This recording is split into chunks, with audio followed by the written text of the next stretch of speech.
Diamond level पे उनकी death हुई थी, और डायमंड लेवल पे जब डेथ हुई थी, एक रात पहले ट्रेनिंग देके निकले हुए। रात को मेरे से बात भी हुई कि परसों हम लोग बॉम्बे में मिलेंगे, मैं कनेक्टिंग फ्लाइट से आ रहा हूँ बड़ौदा से, और आप उसी फ्लाइट पर बैठोगे और आसाम जाएंगे। ये सब डिस्कशन चल रहा है, और सवेरे 9 बजे मैसेज आता है कि उनको हार्ट अटैक हो गया, हॉस्पिटल में एडमिट किया चंडीगढ़ में। और वो हिमाचल से नीचे उतर के आ रहे थे सवेरे, और चंडीगढ़ से फ्लाइट थी। फ्लाइट एयरपोर्ट पहुंचने से पहले हार्ट अटैक आया, 2 बाईपास सर्जरी, 12:30 बजे एक्सपायर दोपहर को। किसी को भरोसा नहीं कि एक आदमी ऐसे कैसे हो सकता है। घर में कौन था? उनकी वाइफ जो स्कूल टीचर थी, 2 बेटियां जो स्कूल में पढ़ रही। ये डायमंड लेवल पे काम कर रहे हैं, एवरेज इनकम 18 लाख रुपया।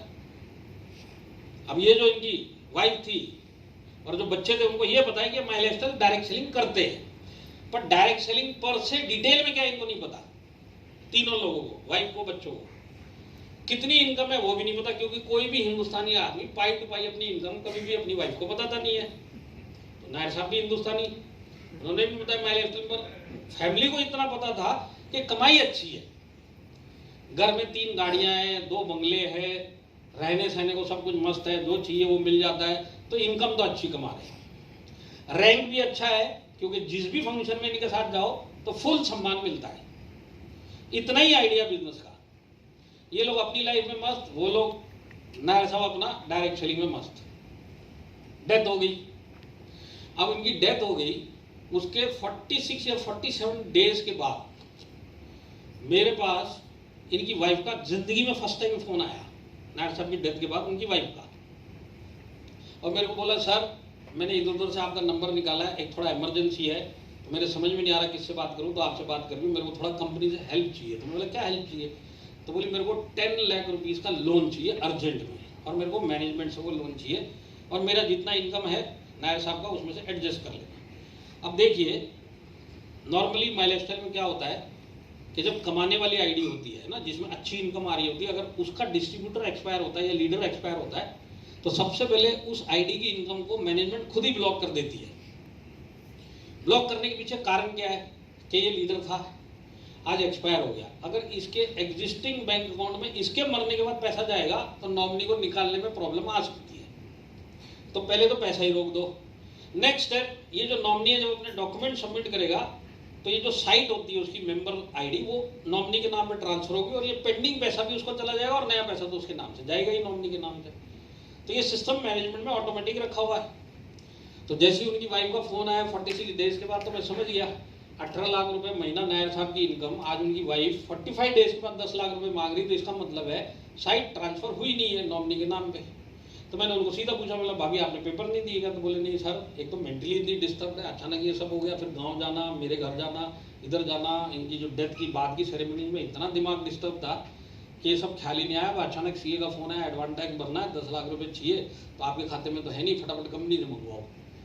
मतलब ठीक है, आपको 10 लाख मिल जाएंगे, कोई प्रॉब्लम नहीं है, पर ये चीज़ के लिए आप एक काम करो, सबसे पहले मेरे को आपके सारे डॉक्यूमेंट भेज दो केवाईसी के, आपका पैन कार्ड, बैंक का स्टेटमेंट, आपका आधार कार्ड सब भेज दो, ज्वाइनिंग फॉर्म भर के भेज दो।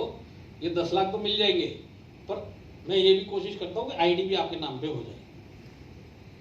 तो ये सब बातचीत हो गई। 2 घंटे के बाद उनका मेल भी आ गया पूरे डॉक्यूमेंट के साथ में, सर ये मेरे डॉक्यूमेंट, अब आप जाके आगे जो करना आप कर लो।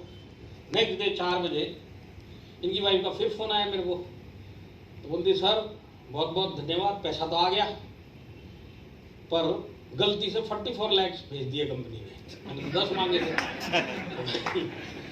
तो मैं एक बार उन्होंने बोला 44 आए, बोला हाँ, तो बोला माइलस्टाइल, तो बोला माइलस्टाइल, तो बोला मैडम एक बात है, ये मारवाड़ी कंपनी है, ये 1 रुपये किसी को फालतू देती नहीं है, और 1 रुपये फालतू किसी का लेती नहीं है। जो भी आया आपका जो पेंडिंग पैसा वो आया। उस दिन उनकी वाइफ को पता चला कि नायर साहब एक्चुअल में कितना कमाते थे। अरे बाप,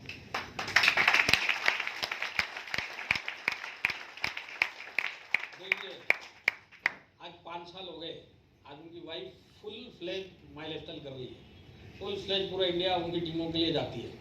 क्यों? सिर्फ उसी एक कारण से कि मैनेजमेंट की नीयत जो है ना इधर, वो बहुत स्ट्रांग है।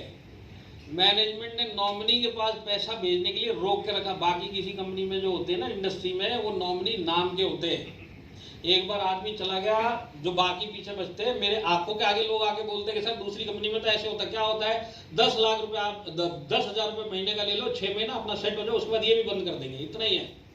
बाकी सब मैनेजमेंट उठा के रख लेता है। माइलेज स्टाइल मैनेजमेंट ऐसा नहीं है। 5 साल हो गए, उस आईडी के ऊपर 35 लाख रुपए हर हफ्ता जाता, हर महीना जाता है।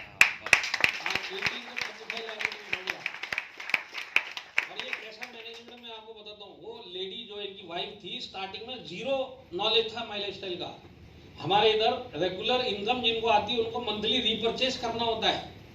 अगर मंथली उन्होंने अपना रीपरचेज नहीं किया तो इनकम नहीं रहता है। पता है कि नहीं पता है?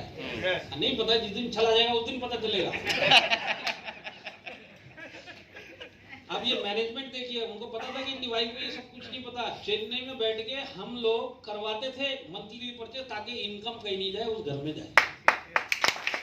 ये मैनेजमेंट की नियम है। आज आप आए हो माइलेज में, लकी हो आप ऐसी कंपनी में आए हो।